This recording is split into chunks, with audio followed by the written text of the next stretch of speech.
gracias a todos ustedes por su asistencia virtual o presencial a esta conferencia que hemos titulado ChatGPT y la neurociencia del aprendizaje, o cómo aprender en la era digital. Antes de dar inicio a la conferencia, permítame leer fragmentos de dos libros de dos conocidos autores. El primero de ellos, una académica venezolana británica, Carlota Pérez, y el segundo del filósofo francés Edgar Morin. La doctora Carlota Pérez escribió a comienzos de este siglo un libro titulado Revoluciones Tecnológicas y Capital Financiero, que ha sido considerado por la revista Foreign Affairs como uno de los libros de mayor impacto, más influyentes a comienzos de este siglo. Ella trata en este libro sobre las revoluciones tecnológicas y su paradigma, así como el impacto que estas revoluciones ocasionan tanto en la economía como en la sociedad contemporánea.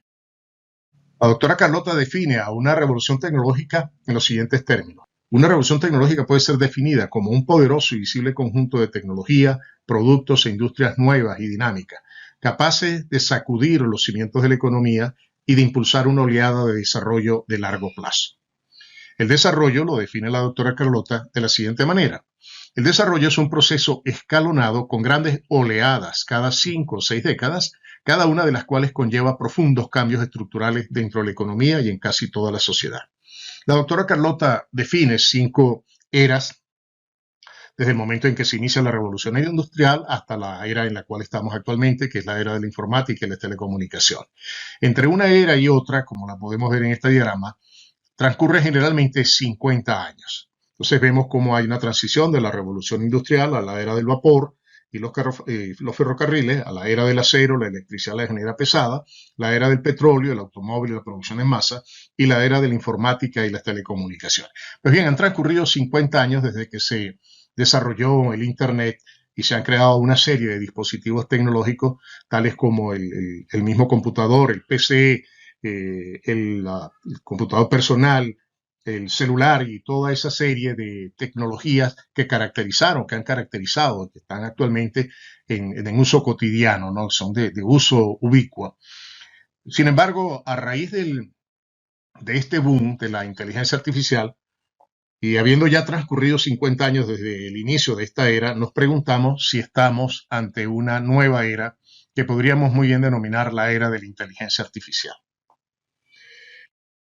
Bien, por otro lado, quisiera hacer referencia también a estos fragmentos del libro del doctor Edgar Morin, el conocido filósofo y sociólogo francés, titulado Los 7 saberes necesarios de la educación del futuro. Dice Morin, en la introducción de su libro, lo siguiente, abro comillas, uno de los desafíos más difíciles será el de modificar nuestro pensamiento de manera que enfrente la complejidad creciente, la rapidez de los cambios y lo imprevisible que caracteriza a nuestro mundo. Morin identifica como el primero de esos saberes lo que expresa en estos términos, conocer lo que es conocer. Y da a entender que la importancia que tiene el estudio del conocimiento y por ende el estudio del aprendizaje mismo, o sea, de todos los procesos, tanto cerebrales como mentales, que se dan en el ser humano para aprender y por supuesto para conocer.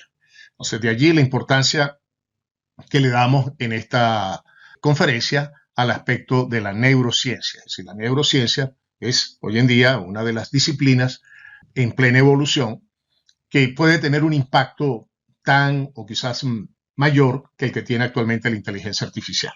Pues bien, con estos dos fragmentos y con estas 2 citas vamos a dar inicio a nuestra conferencia, que la hemos dividido, como mencionó el doctor Ontiveros al comienzo, en 3 partes. La inteligencia artificial generativa, con énfasis en ChatGPT. Luego veremos la inteligencia artificial y la neurociencia, las relaciones entre ellas. Y luego haremos una descripción del uso del neuroaprendizaje en la era digital, así como podemos usar el neuroaprendizaje y las técnicas de inteligencia artificial en esta era digital. Bien, ¿qué es la inteligencia artificial generativa? ¿Qué es ChatGPT? ¿Qué capacidades tiene? ¿Qué limitaciones y qué aplicaciones tiene? ¿Y qué otros tipos de inteligencia artificial generativa existen? Veamos entonces lo siguiente. ChatGPT es la tecnología digital de mayor crecimiento en número de usuarios. Se estima que en solo 2 meses la tecnología ChatGPT alcanzó 100 millones de usuarios. Si nosotros comparamos esta tecnología con el teléfono analógico, por ejemplo, que se desarrolló del siglo pasado, al teléfono analógico le tomó 75 años alcanzar esa cifra, es decir, alcanzar los 100 millones de usuarios. Entonces vemos el impacto que ChatGPT ha tenido en este momento. Por eso el boom que existe actualmente y por eso es que la inteligencia artificial se ha convertido en una de las disciplinas en boga y una de las disciplinas que está de boca en boca. Es decir, todo el mundo quiere saber qué es lo que está ocurriendo con ChatGPT y en particular con la inteligencia artificial en general. Bien, si lo comparamos con otras tecnologías, vemos, por ejemplo, que a Telegram le tomó 5 años y un mes lograr los 100 millones de usuarios. A Instagram, por ejemplo, le tomó 2 años, 6 meses alcanzar la cifra de los 100 millones. El número de consultas diarias que tiene actualmente ChatGPT es de 10 millones por día. La versión que se liberó en noviembre del año pasado, que es de acceso libre, gratuito e ilimitado, es la versión 3.5. Actualmente está la versión 4, no es gratuita, es paga, pero Bing de Microsoft pues, ofrece una versión gratuita que pueden ustedes descargar sin ninguna limitación en su celular. ¿Qué es ChatGPT? ChatGPT se define como una aplicación de inteligencia artificial generativa, es decir, simula una conversación humana, es capaz de mantener una conversación de persona a máquina, ¿verdad? Durante un tiempo bastante, yo diría, quizás ilimitado. Entonces es capaz de generar contenidos únicos y eso es quizás la característica importante y es lo que define en muy buena medida su nombre o su clasificación como inteligencia artificial generativa. ChatGPT fue creado por la empresa OpenAI, una empresa privada, inicialmente sin fines de lucro, hoy en día con fines de lucro, y ha desarrollado una serie de versiones dentro de las cuales está la 3.5 y las 4 que ya mencioné anteriormente.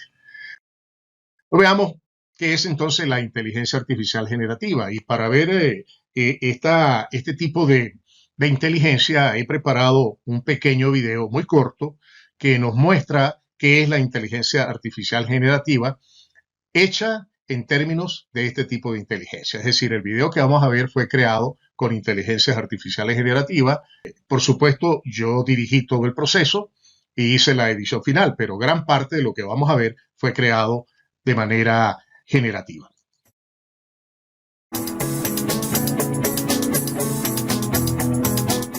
La inteligencia artificial generativa es una modalidad de la inteligencia artificial que es capaz de generar texto, imágenes, vídeo o música.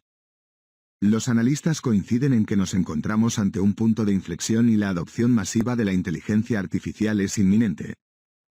La inteligencia artificial generativa se puede utilizar en la elaboración de vídeos de varias maneras. Por ejemplo, una herramienta creada por SenseTime, el gigante tecnológico de Hong Kong, puede detectar emociones en un audio y asociarlas a expresiones faciales que representa en un vídeo.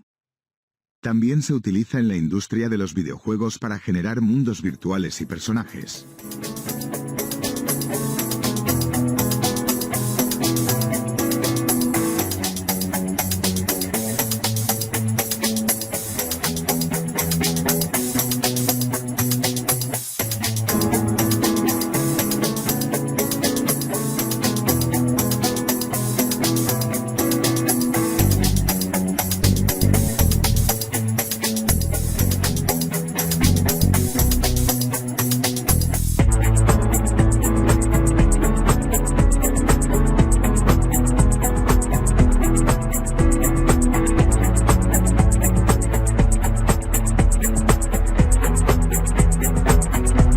Bien, como pudieron ver, el video pues, fue generado con este tipo de aplicaciones de inteligencia artificial generativa. El texto fue creado con Bing, que contiene detrás una versión de ChatGPT 4. El video y la voz fueron creados con la aplicación invideo.io. Las imágenes que vimos fueron creadas con DALL-E. Y el fondo musical fue creado con esta aplicación Beethoven.ai. Yo lo único que hice fue realizar la edición final y eso me tomó no más allá de unos 20 minutos poder integrar y generar este video, como pudieron apreciarlo. ¿Qué es la inteligencia artificial generativa? Bueno, le preguntamos también a ChatGPT en su versión 3.5 qué es la inteligencia artificial generativa y esta fue la respuesta que arrojó. Dice la inteligencia artificial generativa se refiere a una rama de la inteligencia artificial que se centra en la creación de algoritmos y modelos capaces de generar nuevos datos o contenido original a partir de un conjunto de datos de entrenamiento.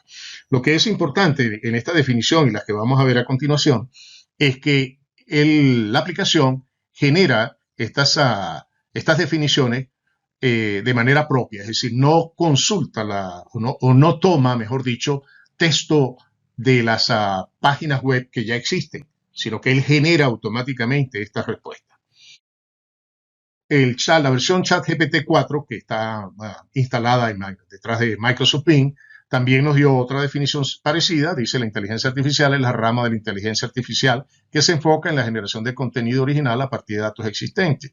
Utiliza algoritmos y redes neuronales avanzadas para aprender textos e imágenes y luego generar contenido nuevo y único. Bueno, y así continúa entonces haciendo una descripción completa de esto. Bien, el ChatGPT tiene ahora también un competidor fuerte, que es el Bard de Google, al cual le hicimos también una pregunta, que es la inteligencia artificial generativa. Se la tuvimos que hacer en inglés porque no me quiso dar respuestas en español. Me dice que no está todavía preparado para responder en el lenguaje español. Probablemente en los próximos meses ya lo esté. Bueno, esa es la respuesta que me dio una respuesta diferente. Como pueden apreciar, hay 3 respuestas diferentes. El punto ahora es, y eso tiene que ver mucho con cómo podemos usar nosotros estas herramientas y para qué las podemos usar.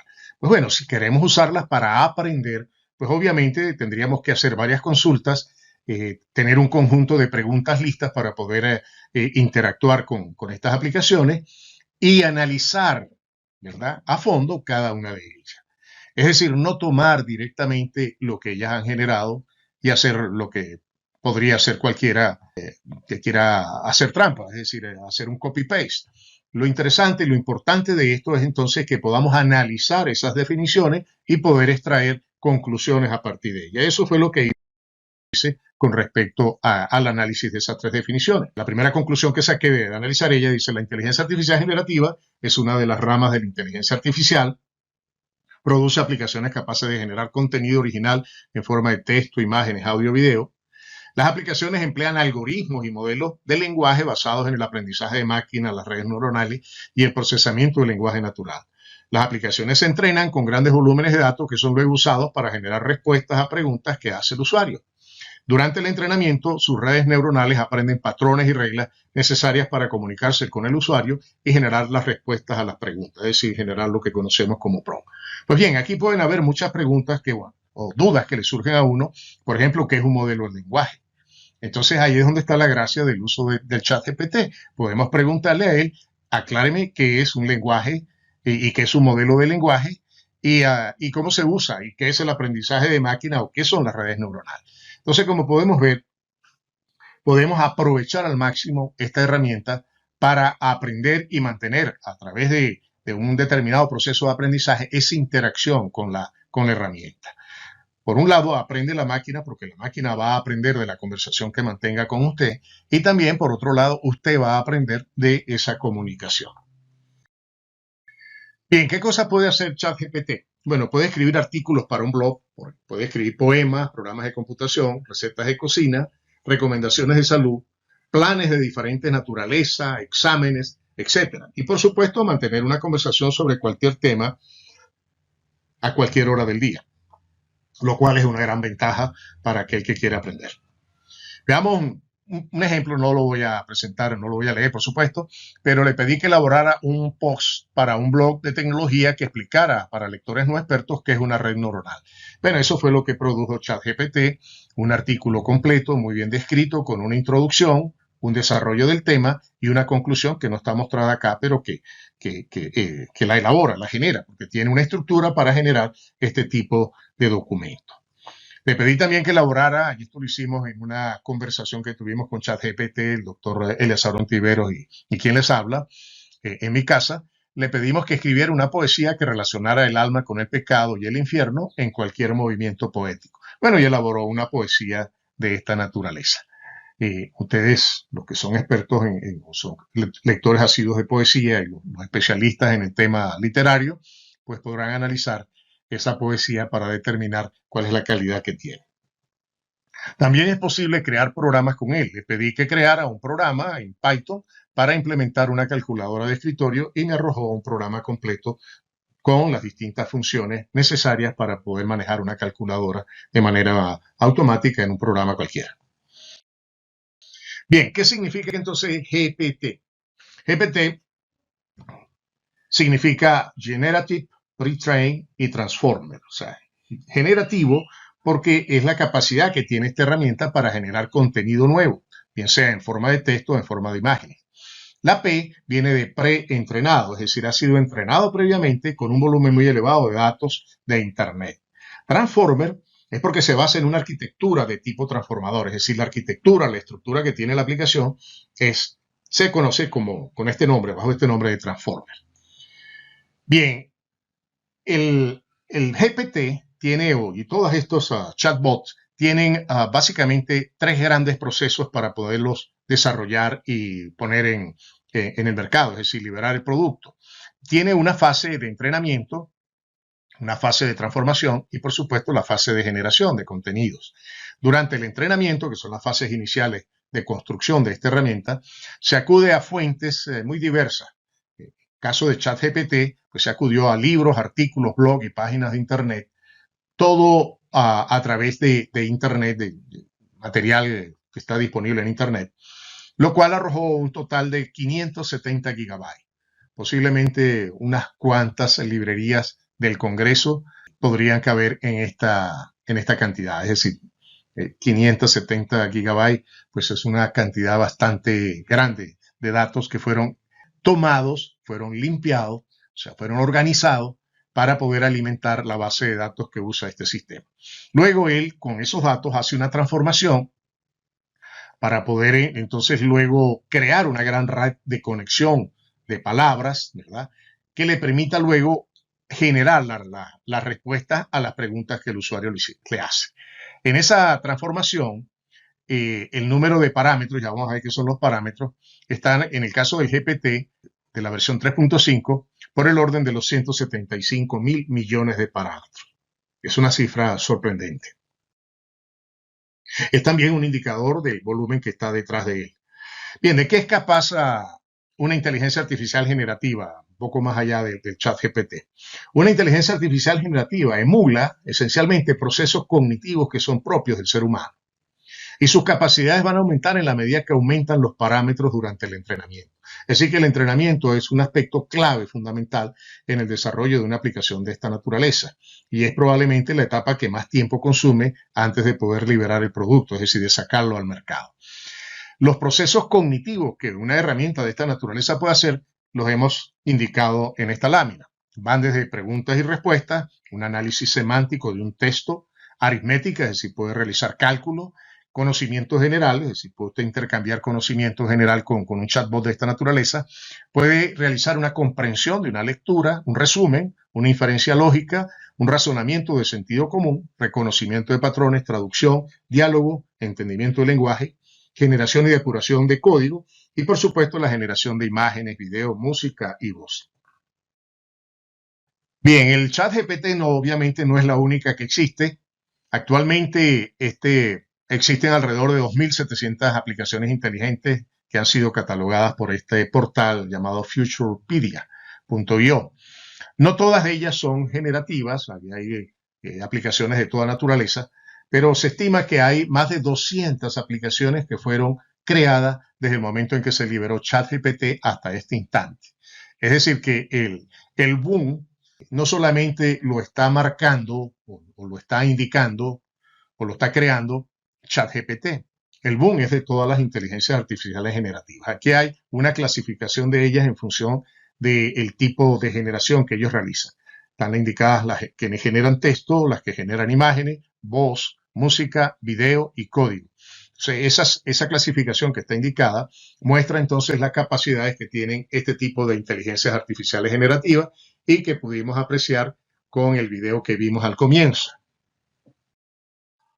Un aspecto sumamente importante del uso de estas aplicaciones es lo que se llama la ingeniería de la pregunta.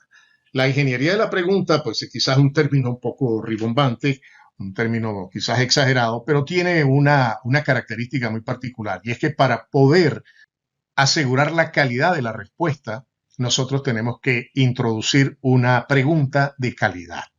Es decir, la respuesta va a venir dada en términos de la calidad de la pregunta. Si la pregunta es buena, el chatbot tendrá la capacidad de poder buscar en su base de datos y generar el contenido que mejor represente la pregunta que usted le está haciendo. Por otro lado, el contexto es supremamente importante porque el contexto personaliza la pregunta. Yo dije en un momento de que estos sistemas tienen la cualidad de ser personalizables, es decir, la conversación que usted mantiene con él es una conversación que se puede personalizar, siempre y cuando el chatbot identifique quién es usted, es decir, qué hace usted, qué profesión tiene, cuál es su interés. Una vez que esté definido ese contexto, pues entonces el chatbot va a dar respuestas muy diferentes a otro que haya definido un contexto distinto. Hay 5 aspectos importantes en la pregunta: el contexto, la tarea, las instrucciones, el refuerzo y el refinamiento. En el contexto, por ejemplo, aquí le pedí lo siguiente, le dije: soy un escritor de ciencia ficción y estoy interesado en la inteligencia artificial y su impacto en la humanidad en la década 2030. La tarea que quiero que haga es la siguiente: quiero escribir una novela sobre la singularidad y el momento en que una superinteligencia artificial supere al ser humano en todas sus capacidades cognitivas. Y le pedí que elaborara la estructura y el guión para esta novela. Las instrucciones que le di son las siguientes: la novela debe incluir varios actores, un niño, su familia, una superinteligencia artificial, un equipo de investigadores, y le dije que el ambiente donde se va a desarrollar toda esta trama es en la ciudad de Caracas, en Venezuela. Como refuerzo, porque también podemos reforzar la pregunta, le pedí que me indicara si tenía alguna duda, alguna pregunta que necesitara para poder escribir la estructura y el guión de la novela. Él me respondió que sí y empezó a preguntarme en varias oportunidades hasta que le dije que generara ya, que simplemente generara la estructura y el guión. Él generó una estructura y un guión y a partir de ahí empecé un intercambio con el chatbot para mejorar el guión agregando nuevos actores. Esto lo hice con ChatGPT. Bueno, con esto vemos qué es ChatGPT, qué son las inteligencias generativas, vemos el potencial que ellas tienen y vemos una estrecha conexión entre la inteligencia artificial generativa y los procesos cognitivos. Son capaces de emular un conjunto bastante amplio de procesos cognitivos que generalmente están relacionados con las capacidades que nosotros los seres humanos tenemos. Vamos a ver ahora la inteligencia artificial y la neurociencia. Para ello voy a leer muy rápidamente 2 definiciones para podernos ubicar. Inteligencia artificial es definida por uno de los padres de esta disciplina en 1955 como la ciencia y la ingeniería de hacer máquinas inteligentes. Otro autor, más recientemente, Chauhan, dice: la inteligencia artificial es la capacidad de los sistemas informáticos para realizar tareas que normalmente requieren inteligencia humana, incluyendo el aprendizaje automático, la comprensión del lenguaje natural y el razonamiento.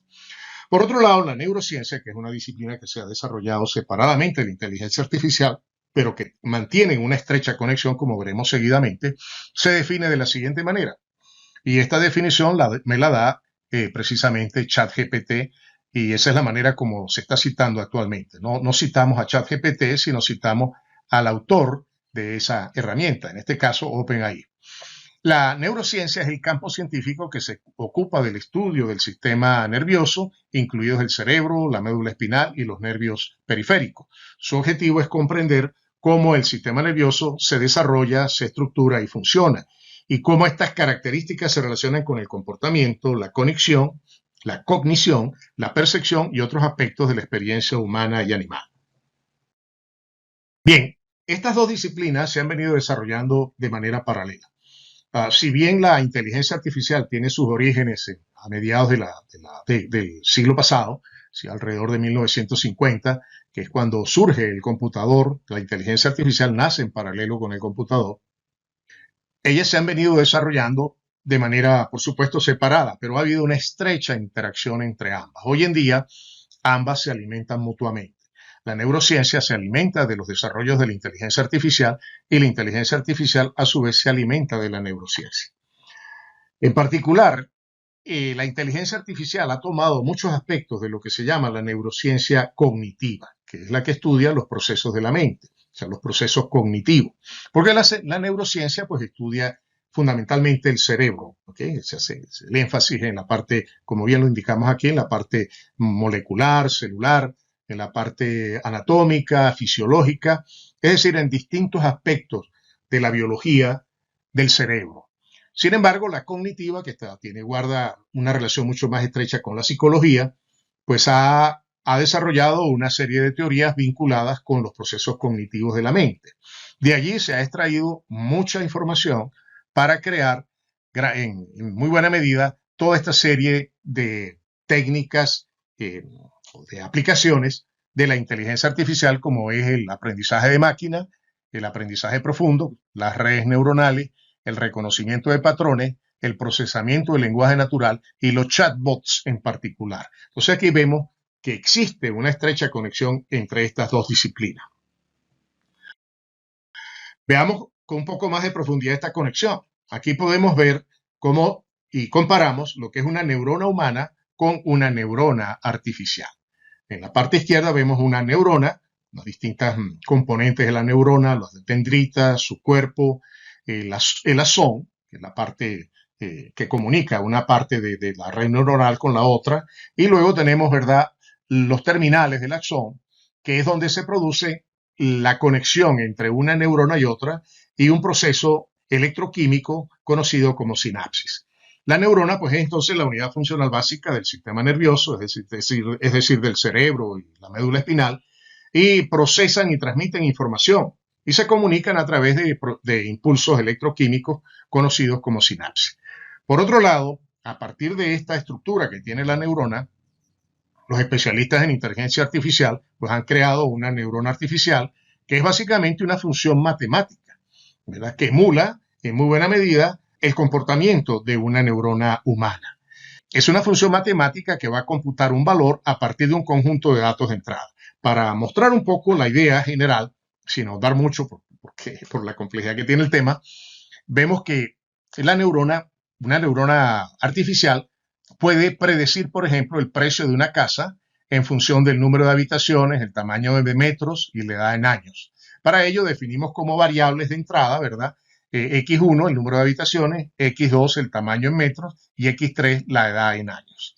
Los pesos W1, W2 y W3 se van ajustando de acuerdo a la importancia de cada variable y se van ajustando en el proceso de entrenamiento. Es decir, esa neurona hay que entrenarla para que pueda arrojar un resultado apropiado y nos pueda indicar, ¿verdad?, un valor comparativo, que será el valor Y, que nos va a permitir indicar cuál es el precio comparativo de una determinada vivienda con los datos de entrada.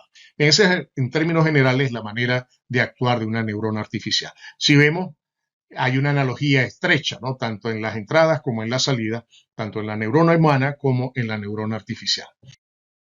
Bien, pero la neurona es parte de una red más grande. Entonces, la neurona humana es parte de una red neuronal, ¿sí? Se estima que el cerebro tiene alrededor de 100.000 millones de neuronas localizadas en el cerebro, en la médula espinal y en el sistema periférico. En 1 milímetro de la corteza cerebral, es decir, lo que podría ocupar la cabeza de un alfiler, hay aproximadamente 50.000 neuronas. Y cada neurona tiene aproximadamente 6.000 conexiones, es decir, de llevar a cabo el proceso de sinapsis a través de 6.000 conexiones. Esto implica que hay aproximadamente 300 millones de conexiones por milímetro cúbico en el cerebro. Es decir, la neurona va entonces a tener conexiones con distintas neuronas en ese orden, aproximadamente 300 millones de conexiones.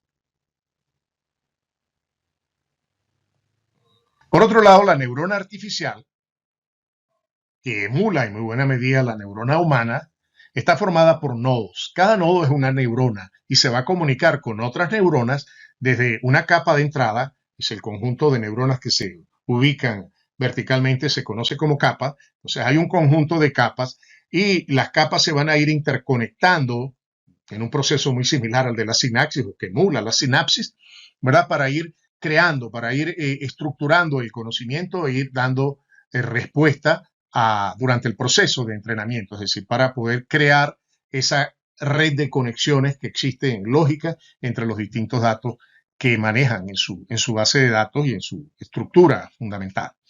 El modelo ChatGPT 3.5 tiene alrededor de 175.000 millones de parámetros. En esos parámetros se incluyen el número de las capas, el número de nodos, es decir, las neuronas artificiales, y la conectividad que existe entre los nodos. Aquí vemos una neurona artificial que, dada una entrada, ¿verdad?, una imagen de entrada, las distintas capas que conforman realizan distintos procesos.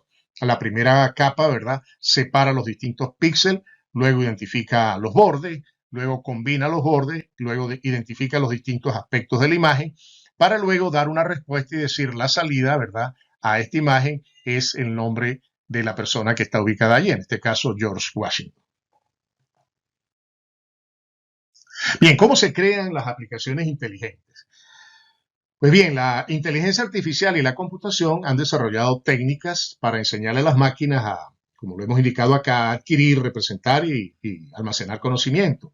También razonar sobre ese conocimiento y actuar a partir del conocimiento representado. Muchas de esas técnicas han sido influidas por la neurociencia, es decir, la neurociencia ha aportado los modelos generales para poder desarrollar estas tecnologías. Ahí está la representación de conocimiento, el aprendizaje de máquina, el aprendizaje por refuerzo, el reconocimiento de patrones y las redes neuronales, que son las tecnologías que en general están detrás de todos los chatbots y de todas las aplicaciones de inteligencia artificial generativas que vimos anteriormente. Bien, para crear y desarrollar estas aplicaciones, y esto es quizá lo interesante de este proceso, es que los computistas usamos 4 maneras o enfoques de pensamiento.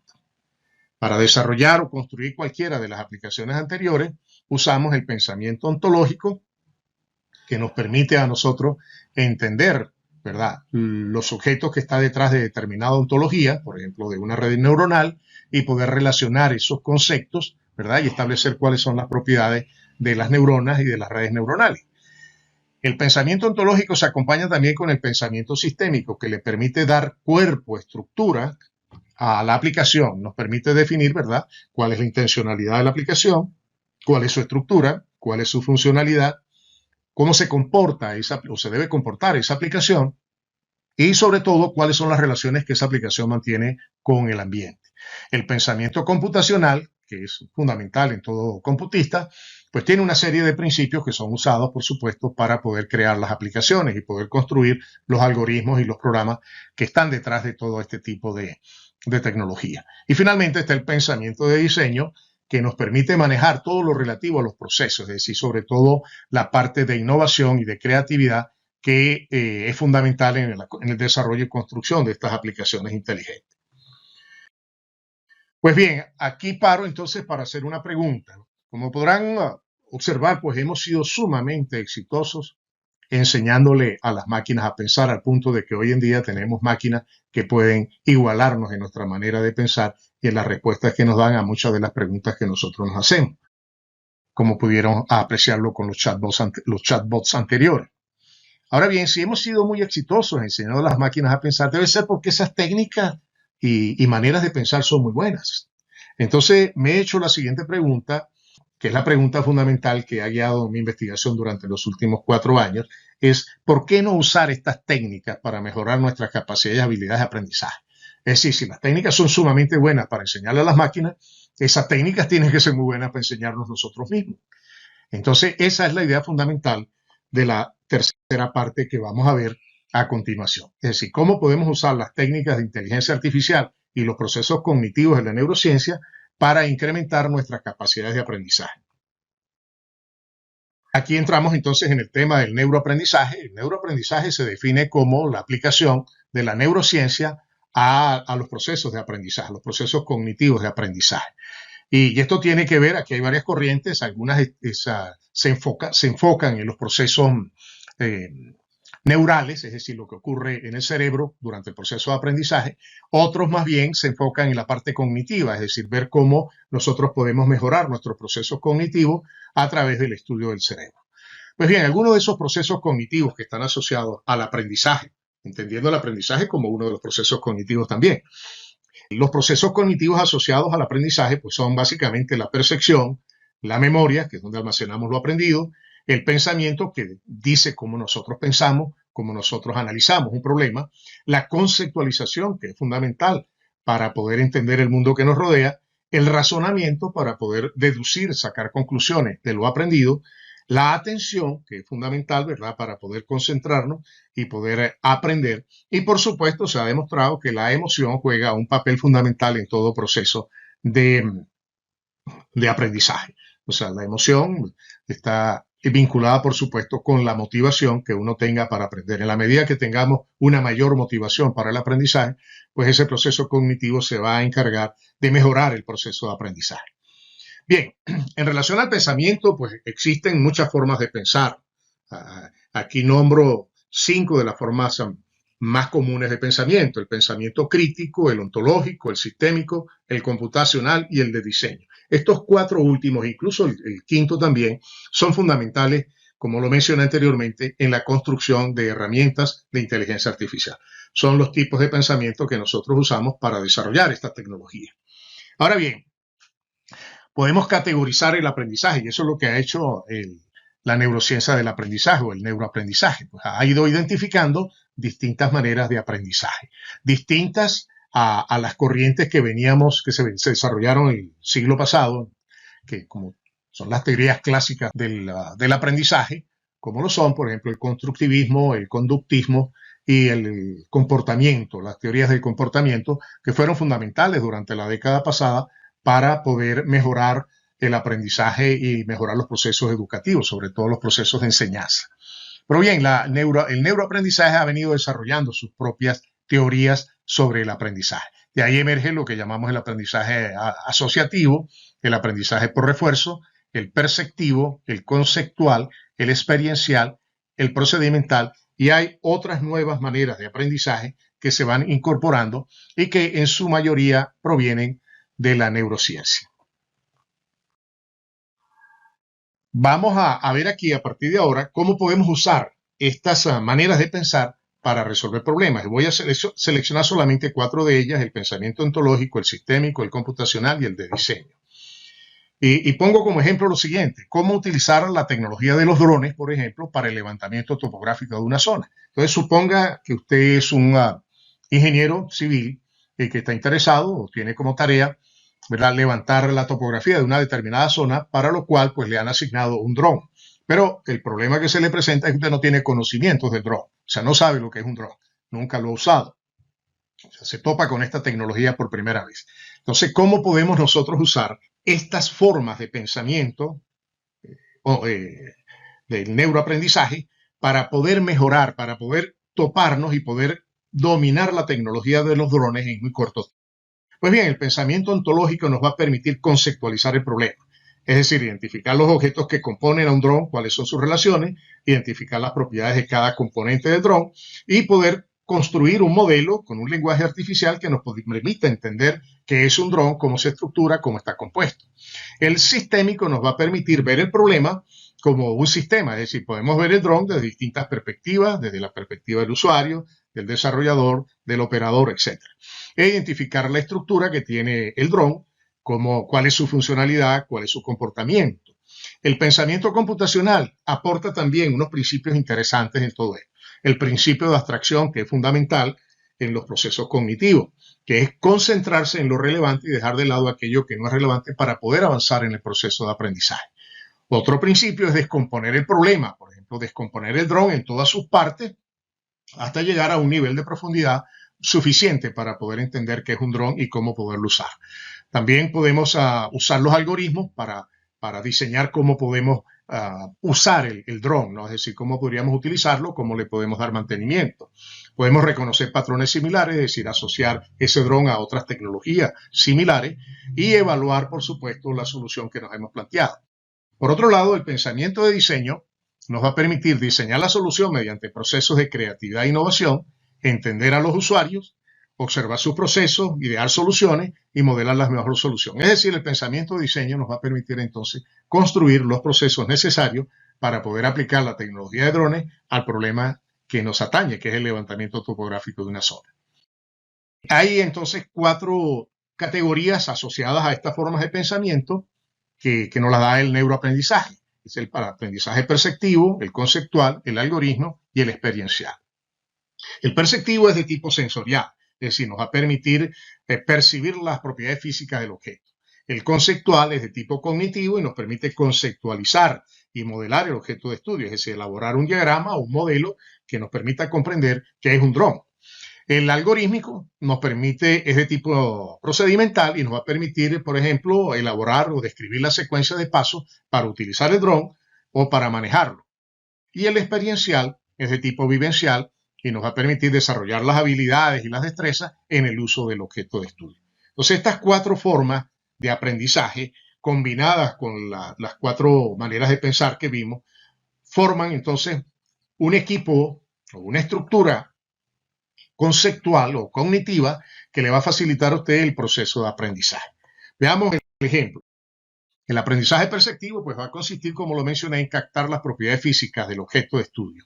Explora el objeto de estudio, cada uno de sus elementos, usted lo ve, lo toca, pero en el caso del dron va a identificar que hay un cuerpo, una cámara, unos brazos, hay un controlador de vuelo y hay otros componentes como los manuales, conectores, baterías y cargadores. Es decir, es el primer contacto que tenemos con el objeto que estamos estudiando. Fíjense que yo puedo reemplazar fácilmente el dron por cualquier otra disciplina, es decir, podría, por ejemplo, si estoy interesado en la neurociencia, pues digo, bueno, quiero aprender sobre la neurociencia y puedo aplicar exactamente las mismas formas de pensamiento y las mismas formas de aprendizaje que estoy explicando actualmente. El conceptual va a consistir en adquirir conocimiento del objeto a través de la conceptualización y su representación, es decir, a través de su modelado. Aquí vamos a distinguir que hay distintas categorías o vamos a, digamos, a identificar las distintas categorías de drones que existen y vamos a ver las propiedades que cada uno de ellos tiene, las diferencias que existen entre uno y otro. Es decir, subimos nuestro nivel de abstracción del objeto en particular que tenemos en la mano a los drones en general. Por eso lo llamamos aprendizaje de tipo conceptual. Ahí elaboramos un modelo conceptual, ¿verdad?, que nos va a describir en términos muy generales los conceptos fundamentales que están detrás de la tecnología de dron. Aquí vemos el dron, los tipos de dron que existen, vemos también los componentes que tienen los drones y cómo esos componentes se relacionan entre sí. Y vemos las propiedades que cada uno de estos objetos que hemos modelado, que hemos elaborado en este modelo, pues tiene, tanto las propiedades físicas como las propiedades de acción, o sea, las activas, lo que nos permite manejar ese instrumento. Luego está el aprendizaje algorítmico, que consiste en desarrollar habilidades y destrezas en el modelado de procesos o de actividades. Aquí hay distintas técnicas que podemos usar, los diagramas de flujo, el diseño de algoritmos, y podemos usar también el modelado de procesos. Podemos, por ejemplo, modelar los procesos de inicio y finalización del dron, es decir, cómo se enciende el dron y cómo se apaga. Podemos también modelar los procesos de operación y uso, es decir, cómo podemos navegar, cómo podemos tomar las mediciones de ese dron que nos han asignado y cómo podemos procesar los datos topográficos. Finalmente está el aprendizaje experiencial, que consiste en desarrollar las habilidades y destrezas en la aplicación práctica de la tecnología. Aquí podemos aplicar distintas técnicas, por supuesto, las técnicas de operación y manejo frecuente que desarrollamos en el uso del dron, es decir, en tocar ya el dispositivo que estamos aprendiendo. Y podemos usar también el pensamiento de diseño, es decir, podemos diseñar la solución del problema que requiere el uso de la tecnología. Es decir, si nuestro problema era cartografiar con el dron, pues bueno, vamos a diseñar el proceso necesario para poder llevar a cabo la cartografía usando esta tecnología. Entonces entendemos el problema, definimos las soluciones, seleccionamos la mejor solución, desarrollamos la solución y probamos la solución. Ya a modo de colofón, pues hemos visto que las inteligencias artificiales generativas pues abren un abanico de oportunidades y también de amenazas, tanto para el profesor como para el estudiante. Surgen preguntas que vamos a tener que hacernos y responder. Yo no tengo respuesta para todas ellas, pero sí puedo decir con propiedad que hemos venido usando estas técnicas durante los últimos 4 años con resultados bastante halagadores. Las preguntas que habría que hacerse en este punto es cómo usarlas para enseñar y aprender de una manera rápida y efectiva. Es decir, cómo usar distintas formas de pensamiento, cómo usar las formas de aprendizaje y sobre todo cómo usar las inteligencias artificiales generativas, que ya explico brevemente para concluir. Debemos cambiar nuestros métodos tradicionales de enseñanza-aprendizaje. Pues yo creo que llegó el momento de hacerlo. Es decir, tenemos que cambiar de ese modelo tradicional del profesor con un conjunto de alumnos y de ese modelo de un profesor que lo sabe todo y los alumnos que son esponjas y que absorben el conocimiento, a un modelo mucho más cooperativo, más colaborativo, donde el aprendiz sea dueño de su proceso de aprendizaje y pueda participar en este tipo de actividades, ¿verdad?, bajo la dirección del profesor. Otras preguntas que podemos hacernos es cómo vamos a evaluar el aprendizaje, ¿sí? Cómo resolver los problemas éticos de plagio, de uso indebido, malintencionado, cómo citar a un chatbot. Pues bien, hay muchas preguntas ahorita que están sin responder, que tenemos que empezar a discutirlas en los ámbitos académicos para poder utilizar estas tecnologías. Lo que sí no debemos hacer, obviamente, es prohibir estas tecnologías. Eso sería un grave error. Eso sería equivalente a los errores que cometimos hace unos años atrás cuando prohibimos el uso de las calculadoras en el salón de clase o el uso de las computadoras para aprender. No tiene sentido. Las tecnologías están evolucionando y queramos o no, están allí. Y se van a convertir en ubicuas, las vamos a usar de manera cotidiana, las vamos a tener presentes en todo momento, de la misma manera como tenemos este aparatico celular, que por cierto contiene una gran cantidad de aplicaciones de inteligencia artificial generativa, ¿no? Si se han dado cuenta. Bien, otro punto importante es los avances en la inteligencia artificial, pues también plantean muchas interrogantes. Estamos ante una nueva revolución tecnológica, como lo dije al comienzo. ¿Será este el momento, o será este momento el comienzo del fin de la humanidad? Es decir, ¿qué nos espera con el uso de todas estas tecnologías inteligentes? Pues bien, esas son preguntas que las dejo planteadas.